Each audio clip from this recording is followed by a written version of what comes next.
पाणीकोइली थाना अंतर्गत बैतरणरू सठीपुर रोड जीवा आसिबा बाधाप्राप्त होइछि। कारण प्रत्येक दिन शह शह बालीगोड़ी जीवा आसिबा फलरे दैनंदिन जीवन में कोरदा पंचायत रे लोकमानकर जीवा आसिबा पई बहुत असुविधा रे पड़ुछंती एवं बारंबार दुर्घटनार सम्मुखीन होइछंती। प्रशासन को बारंबार अभियोग करिबा परे किछि कार्यानुष्ठान ग्रहण करू नाहंती।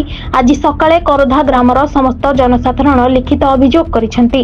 पाणीकोइली थाना अधिकारी पाखरे देखा जाउछि प्रशासन केते शीघ्र पूर्णछेद घटुछि। पाणीकोइलीरू वसंत कुमार को रिपोर्ट, न्यूज ओडिया।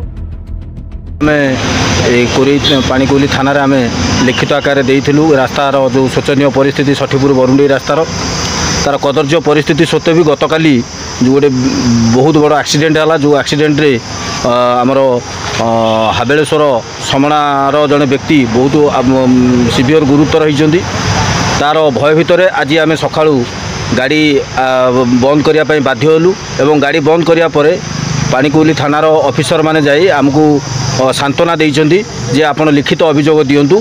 लिखित अभियोग देले आसंता काली ठारू ए आंदोलन पुणी जारी रहिबो एवं ए आंदोलन से पर्यंत जारी रहिबो जे पर्यंत रास्तार पुनरावृत्ति बा मरामती होई पारि नाही। रास्ता आमर बालीगाड़ी सहित दुश्मनी नाही। आमे चाहूँ समस्त व्यवसाय करंतु किंतु जनसाधारणकर किछि असुविधा न हो।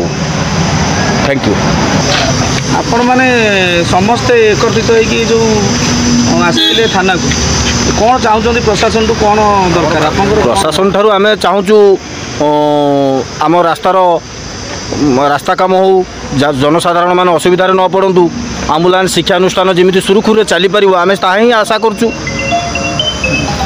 रास्ता काम सरिबा पर्यंत एटलिस्ट गाड़ी बाली गाड़ी बंद रहू एवं रास्ता काम सरिबा परे रात्रि समय आपण गाड़ी चलातु सकाळ 6 रु राति 10 पर्यंत गाड़ी चलातु ना कहीं ये समय आम पिला बहुत विपद।